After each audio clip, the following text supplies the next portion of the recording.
விஜயின் கோட் என்ற the greatest of all time படத்தை வெங்கட் பிரபு இயக்கி வருகிறார். இந்த படத்திற்கு யுவன் இசையமைத்து வருவது குறிப்பிடத்தக்கது. இந்நிலையில் தங்கை பவதாரணியின் திடீர் மறைவால் யுவனும் வெங்கட் பிரபுவும் கண்கலங்கி நிற்க விஜய் எடுத்த அதிரடி முடிவால் கோட் படப்பிடிப்பு ரத்து செய்யப்பட்டுள்ளது. விஜய் தற்போது தனது 68வது படத்தில் நடித்து வருகிறார். AGS தயாரிக்கும் இந்த படத்தை வெங்கட் பிரபு இயக்கி வருகிறார்.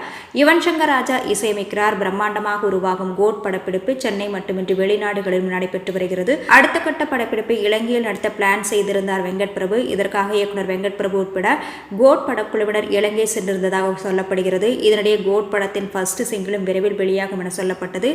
இந்நிலையில் யுவன் சங்கர் ராஜாவின் தங்கை பவதாரணி கேன்சர் பாதிப்பால் நேற்று மாலை இலங்கையில் உயிரிழந்தார். தமிழில் தனித்தன்மை வாய்ந்த பின்னணி பாடகியான பவதாரணியின் மறைவு திரையுலகில் பெரும் சோகத்தை ஏற்படுத்தியுள்ளது. அதேபோல் விஜயின் கோட் படத்திலும் பவதாரணி பாடியுள்ளதாக சொல்லப்படுகிறது. இந்நிலையில் தங்கையின் மறைவு காரணமாக சோகத்தில் இருக்கும் வெங்கட் பிரபு உடனடியாக கோட் படப்பிடிப்பை ரத்து செய்துவிட்டார். விஜயும் இப்போதைக்கு கோட் ஷூட்டிங்கில் அவசரம் வேண்டாம், எல்லாம் சரியாகட்டும் என ஆறுதல் கூறியுள்ளாராம். இதன் காரணமாக கோட் படப்பிடிப்பு இப்போதைக்கு அதிகாரப்பூர்வமாக கேன்சல் ஆகியுள்ளது.